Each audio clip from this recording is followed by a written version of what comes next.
Hi, I'm Dongsheng. Welcome to Digging into China, where we explore China in depth to reveal unique perspectives.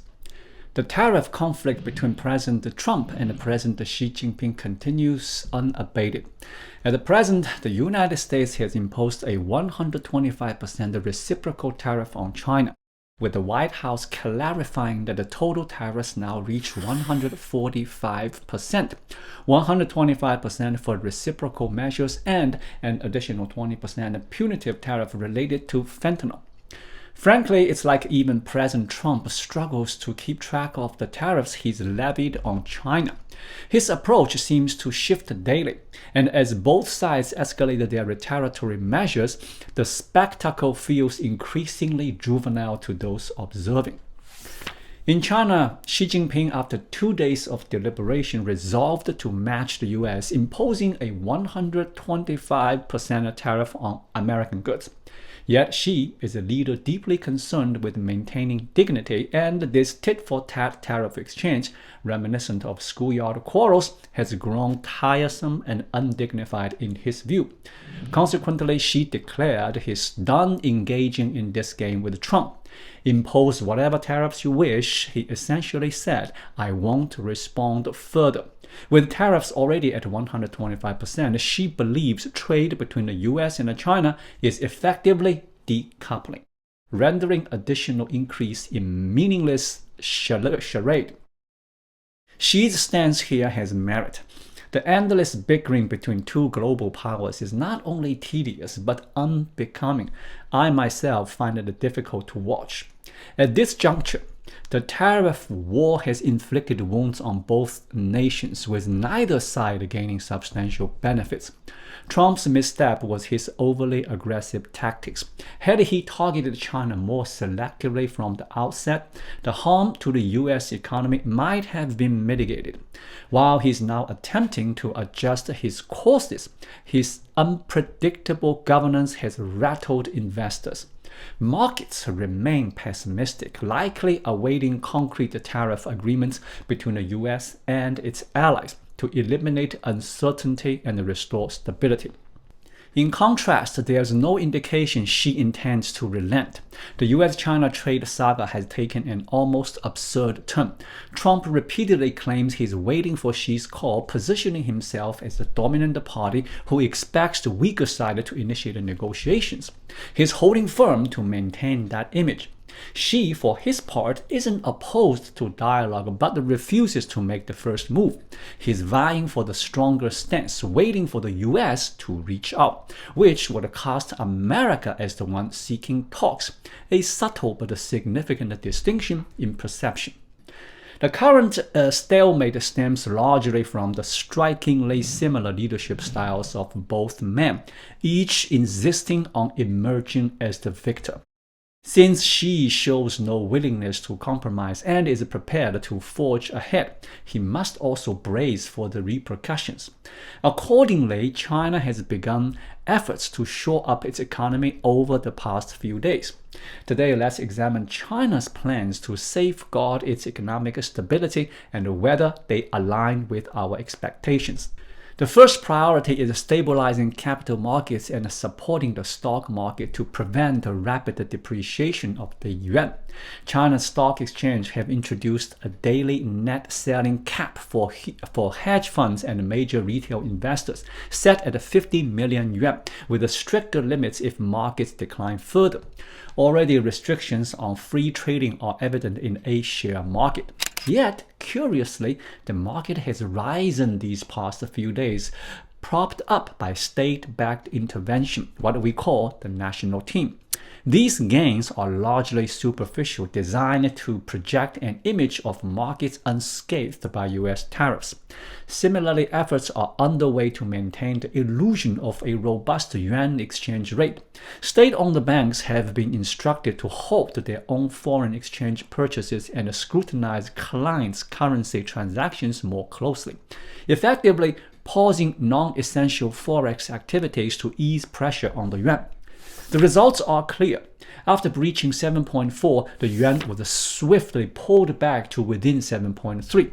This demonstrates the People's Bank of China efforts to slow the yuan's decline and avert market panic. With the markets steadied, the next task is to mitigate the tariff war's impact through both external and internal measures. Abroad, China seeks to cultivate more trade allies. At home, it aims to stimulate domestic demand, a straightforward strategy. In recent days, Xi's diplomatic efforts have accelerated. On April 11, he welcomed Spanish Prime Minister Sanchez to Beijing, where he signed several trade agreements, signaling an intent to deepen ties with Europe. However, U.S. Treasury Secretary Bessent promptly cautioned Spain against aligning with China to oppose the U.S., warning of severe consequences.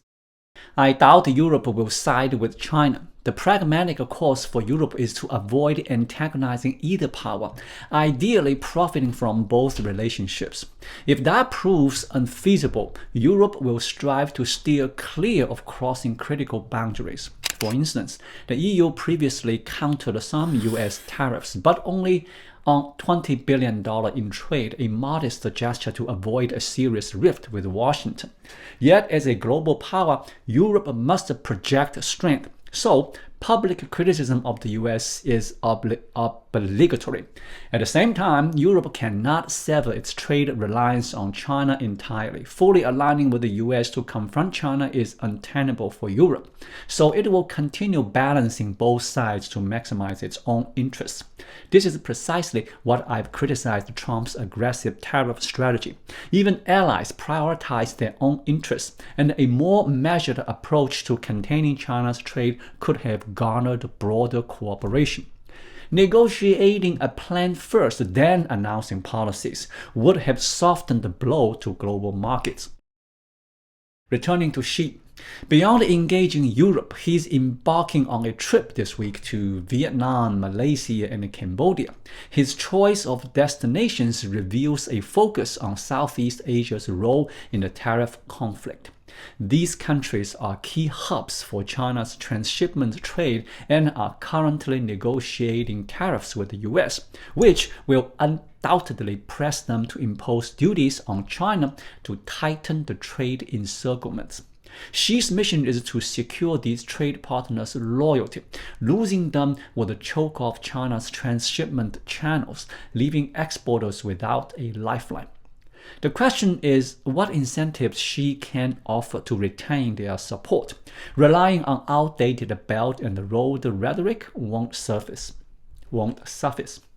Domestically, expanding consumer demand is equally pressing. I recently browsed Xiaohongshu and noticed numerous exporters turning to live stream, selling goods originally meant for foreign markets within China.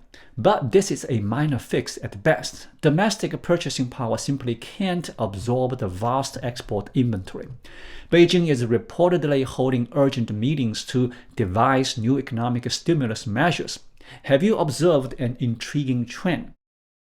It appears Xi is increasingly delegating economic stabilization to private companies. When the stock market faltered recently, several listed firms suddenly began repurchasing their shares en masse, almost certainly at the Communist Party's behest. Typically, that's the role of state-backed investors. But if companies can be directed to use their profits to stabilize markets, it spares the government's coffers. Likewise, with the trade war threatening to bankrupt the countless export factories and pile up inventory, consider the U.S. approach.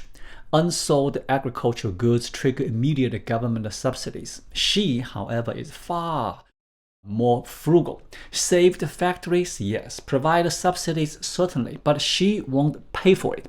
Companies will. JD.com led the charge, announcing a 200 billion yuan initiative to purchase unsold export goods, effectively shouldering Xi's burden. With JD setting the precedent, will Alibaba and Pinduoduo follow suit? Knowing Xi's priorities, he'll favor large enterprise over small ones, state-owned firms over private ones. Major exporters will receive bank loans or government contracts to stay afloat. Even if they hemorrhage money annually, they won't be permitted to collapse. Smaller exporters, however, will be left to fail without aid. From the party's perspective, supporting numerous small firms is too costly with minimal returns. Better to concentrate resources on preserving a few large players, banking on their revival in a few years. Even as the trade war pushes U.S.-China trade towards near total disconnection, Xi remains unwilling to implement measures that would genuinely boost domestic demand, such as enhancing welfare or distributing cash to citizens, a point I believe we all recognize. The only recent policy tied to public welfare is a proposal to include unemployed college graduates in the minimum living allowance program, meaning jobless grads can now qualify for benefits. In coastal cities, this amounts to roughly 1,000 yuan monthly, not substantial, but better than nothing. The concern is that some universities, desperate to inflate employment statistics, may falsify job records, potentially denying graduates even this modest support. Such practices undoubtedly exist. As Beijing scrambles to devise economic countermeasures, what options remain to stimulate growth? Likely familiar measures, increasing subsidies or replacing outdated consumer goods, perhaps raising the budget from 300 billion to 500 billion yuan, launching new campaigns like cars to the countryside or appliances to countryside, or even organizing nationwide expos for export goods, with local governments taking the lead. On the fiscal front, that's the approach. Monetarily, targeted lending may resurface. The central bank could introduce an export enterprise support lending program to boost major exporters. As for broader measures like lowering reserve requirements or interest rates, these hinges on the yuan's depreciation pressure. I suspect the bank will avoid comprehensive cuts for now, possibly reducing reserves but hesitating on interest rates, given the strain on the exchange rate. In essence, the U.S.-China trade war has largely concluded in the realm of goods trade, with both nations moving toward complete decoupling. China retains a narrow channel through Hong Kong for zero-tariff imports of certain high-end U.S. equipment, items it still needs from America. But China's export trade is effectively crippled. Over the next 90 days, while the U.S. negotiates trade agreements globally, China has a brief opportunity to maximize transshipment trade. Once those talks conclude, China may face collective tariff sanctions from nations worldwide, rendering transshipment routes unviable. Time is running short for Xi. These pivotal 90 days will reveal whether Xi can secure additional trade partners. I'm skeptical his efforts will yield significant results. Instead, I believe change may come from the U.S., where Trump has delegated tariff negotiations to Treasury Secretary Bessent, who takes a more temperate stance.